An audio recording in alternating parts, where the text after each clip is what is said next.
Hello' guys, আপোনালোকে কেনে আছে? আপোনালোকৰ দুৱা আশীৰ্বাদত ময়ো ভালেই আছোঁ।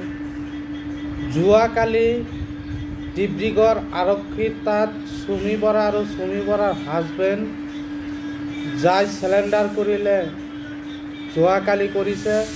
আজি আমি ছ'চিয়েল মিডিয়াত সিহঁতৰ চুমি বৰা তথা চুমি বৰাৰ হাজবেণ্ডৰো কিছু মন্তব্য ছ'চিয়েল মিডিয়াত পালোঁ যে মই সেইটো চেলেঞ্জ দি চুমি বৰা আৰু চুমি বৰাৰ হাজবেণ্ডে কৈ আছোঁ যে নিজৰ দেহত গাত লুকাই থৈ আনক দুখ গতাই দি এতিয়া কোনো লাভ নাই।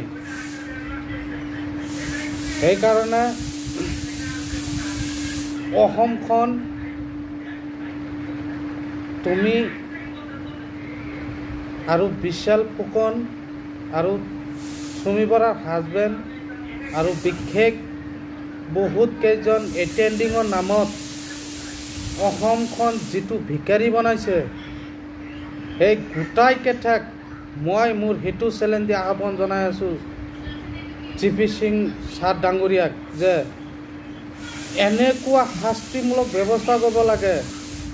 সিহঁতৰ শাস্তি চাই অসমক লুটি খাব কাৰণত যিকোনো মানুহ মূৰত চিন্তা অনাৰ লগে লগে এই চুমি বৰা আৰু বিশাল ফুকনৰ ট্ৰেডিঙৰ নামত এই গোটাইকেইটাৰ যি শাস্তি হ'ব, সেই শাস্তি চাই ভৱিষ্যতে আৰু কোনো মানুহবোৰ এনেকুৱা ট্ৰেণ্ডিঙৰ নামত আমাৰ সহজ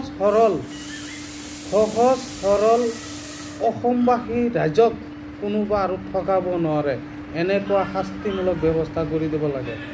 মোৰ জিপি সিং ছাৰৰ তাত সেইখিনি আহ্বান জনালোঁ।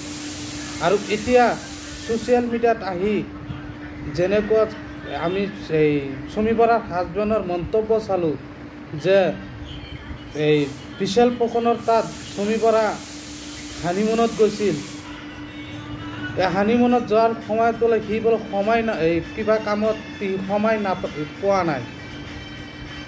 সেই কাৰণত চুমি বৰা তাৰ ভাই বনোৱা তাক লৈ ফুৰিবলৈ গৈছিল। আৰে ভাই, তই কি কথা কৈছা?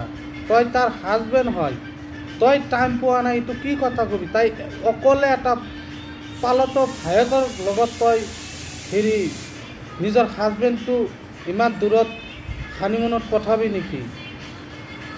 সেই কাৰণত এতিয়া আৰু সিহঁতৰ মন্তব্য শুনিব বিচৰা নাই।